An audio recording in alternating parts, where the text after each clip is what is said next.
Bismillahirrahmanirrahim. Assalamualaikum warahmatullahi wabarakatuh. Perkenalkan, nama saya Efrina Anggirura dengan NIM 051975455. Saya mahasiswa Universitas Terbuka Bengkulu dengan program studi Pendidikan Agama Islam. Di sini saya akan membuat tugas dari mata kuliah pembelajaran mikro, yaitu akan mempresentasikan hasil dari tugas 3A membuat modul ajar. Langsung saja, di sini ada modul ajar dari pertama, sampel pertama yaitu identitas modul. Modul ini modul dengan mata pelajaran pendidikan agama Islam dengan tema beriman kepada kitab-kitab Allah. Nah, di modul ini kita buat untuk kelas 3 fase B, kelas 3 dasar, sekolah dasar. Kemudian di bawah ini ada pun juga pemetaan dalam pembelajaran. Kita pisahkan antara peserta didik dalam kemampuan pemaham itu dari dasar, menengah, kemudian kemampuan yang tinggi dalam memahami pelajaran di kelas. Selanjutnya, ada pun juga di sini satuan pendidikan, yaitu dari sekolah dasar SDN 072 Bengkulu Utara. Fase atau kelasnya yang tertuju yaitu fase B, kelas 3 SD, semester 2, mata pelajaran pendidikan agama Islam. Elemennya yaitu ayo bermain kepada kitab-kitab Allah. Jadi di sini akan mempelajari tentang kitab-kitab Allah. Sub elemennya yaitu mengimani kitab Allah. Dan adapun capaian pembelajaran, yang pertama, peserta didik dapat memahami sifat-sifat bagi Allah. Peserta didik dapat menyebutkan Asmaul Husna dan peserta didik dapat mengenal kitab-kitab Allah. Kemudian tujuan pembelajarannya yaitu peserta didik dapat menjelaskan apa sih pengertian dari kitab-kitab Allah itu, dan kemudian peserta didik dapat mengidentifikasi kitab-kitab Allah dan penerima serta isi pokoknya. Selanjutnya yang terakhir, peserta didik dapat menganalisis perilaku yang menunjukkan keimanan kepada kitab-kitab Allah. Selanjutnya, ada pun juga kompetensi awal, yaitu mendeskripsikan kitab-kitab Allah yang wajib diimani. Ada juga profil pelajar Pancasila. Yang pertama, beriman dan bertakwa kepada Tuhan Yang Maha Esa. Yang kedua, bergotong royong. Yang ketiga, bernalar kritis. Dan yang terakhir, mandiri. Target peserta didik yaitu peserta didik reguler atau tipikal, umum, tidak kesulitan dalam mencerna dan memahami materi ajar. Modenya yaitu luring, modelnya diferensiasi, memberikan tugas yang berbeda-beda sesuai dengan kemampuan peserta didik. Seperti yang di slide pertama, yaitu membedakan antara peserta didik dengan kemampuan dasar, kemudian kemampuan menengah, dan kemampuan yang tinggi dalam memahami suatu pelajaran. Kemudian metode yang saya gunakan yaitu ceramah, diskusi, dan presentasi. Dan sarana prasarananya yaitu dari sumber buku paket Pendidikan Agama Islam kelas 3 dan buku referensi lainnya. Kemudian selanjutnya ada pun media yang saya gunakan yaitu ada gambar tentang kitab-kitab Allah, kemudian ada video pembelajaran dan LKPD pada akhir ataupun pada saat kegiatan mengerjakan kegiatan inti. Dan adapun alokasinya yaitu 2 jam pelajaran. Jika 1 jam pelajaran itu 35 menit, jadi kalau misalkan 2 jam pelajaran itu dikali 2 yaitu ada 70 menit. Nah, kegiatan pembelajaran yang pertama yaitu kegiatan pendahuluan. Kegiatan pendahuluan ini, yang pertama guru itu memberikan salam dan menyapa peserta didik. Kemudian peserta didik itu berdoa. Nah, setelah berdoa peserta didik menyanyikan lagu Indonesia Raya bersama-sama. Setelah itu, baru guru mengecek kehadiran peserta didik dan guru meminta peserta didik untuk membaca buku sebagai pembiasaan literasi awal. Kemudian, sebelum memulai pembelajaran, guru menanyakan perasaan peserta didik dengan memilih emotikon sesuai dengan suasana hati pada hari ini. Nah, nanti saya sebagai guru atau sebagai pendidik akan bertanya kepada peserta didik tersebut bagaimana perasaannya hari ini sesuai dengan untuk memilih dengan emotikon yang saya berikan, seperti itu.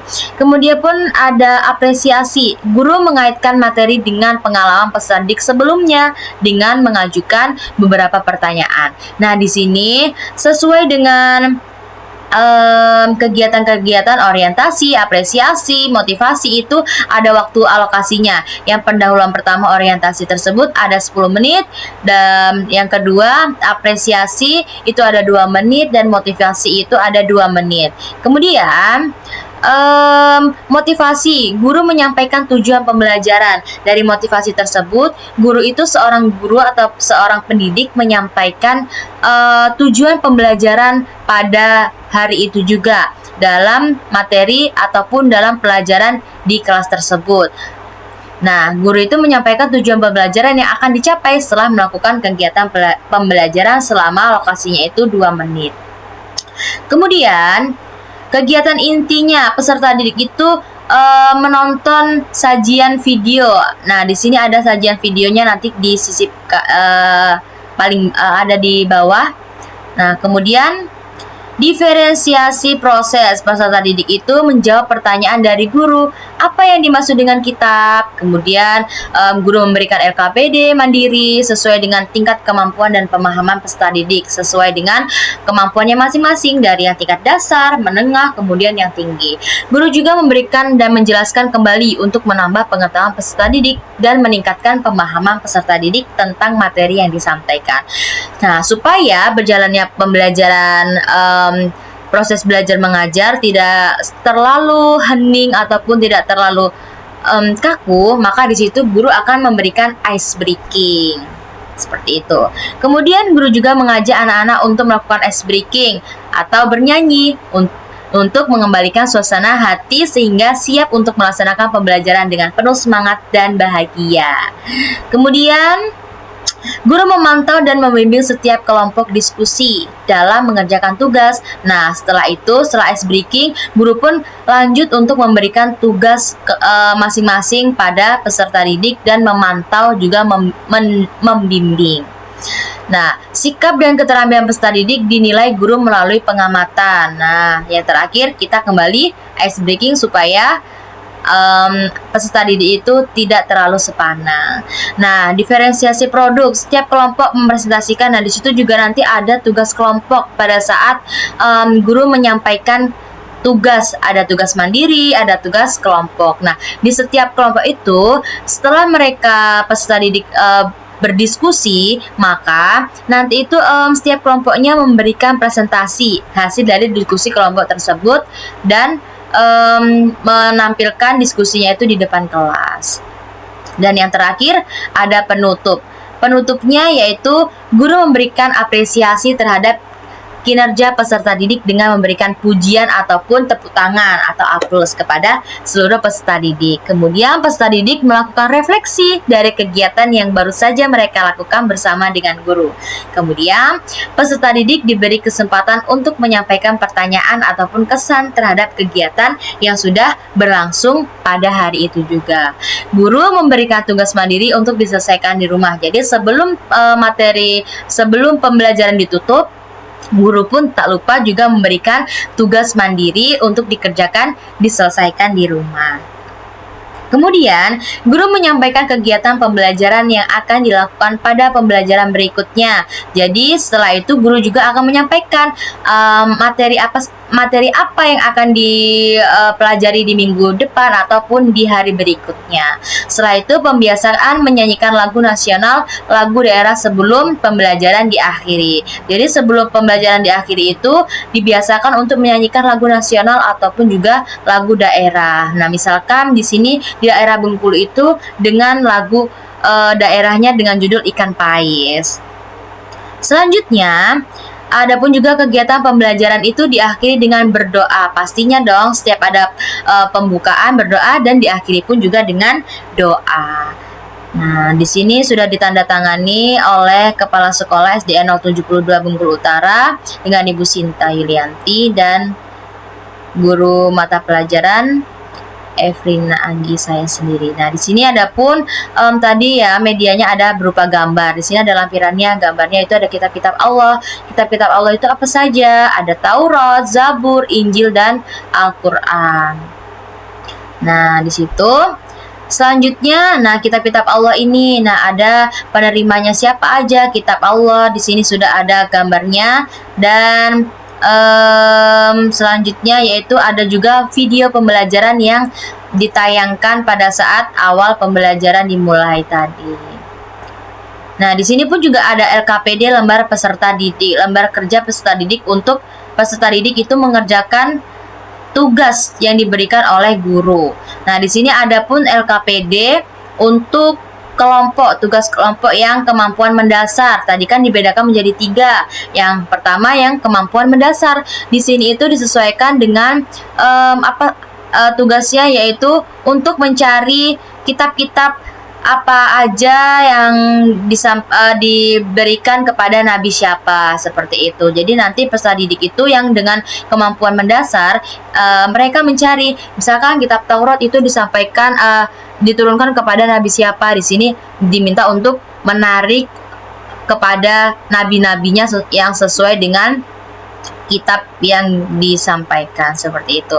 Kemudian untuk tugas kelompok yang menengah itu, mereka itu untuk menempel dari kitab-kitab tersebut. Ada kitab Zabur, Taurat, Injil, Al-Quran, sesuai dengan nabi-nabinya yang menerima kitab tersebut.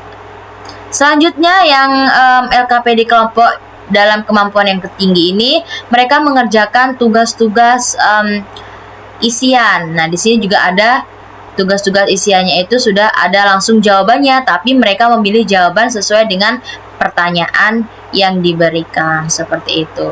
Nah, penilaian di sini adapun asesmen penilaian pengetahuan. Nanti di sini ada pun juga penilaian selanjutnya. Nah, ada juga tugas mandiri. Tugas mandiri yang diberikan. Yang pertama tadi ada tugas kelompok. Tugas kelompoknya itu dibedakan dari kebutuhan kemampuan mendasar dan menengah juga yang tinggi. Di sini juga selain kelompok juga ada tugas mandiri yang harus dikerjakan masing-masing peserta didik.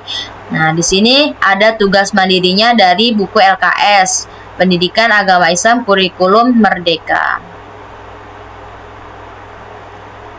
Nah, selanjutnya ada pun juga rubrik penilaian diskusi kelompok yang tadi. Di sini nanti guru akan memberikan nilai kepada peserta didik yang telah mengerjakan tugasnya, seperti itu.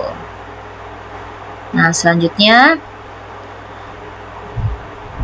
di sini sudah ada tabelnya ini kriteria dan penilaian.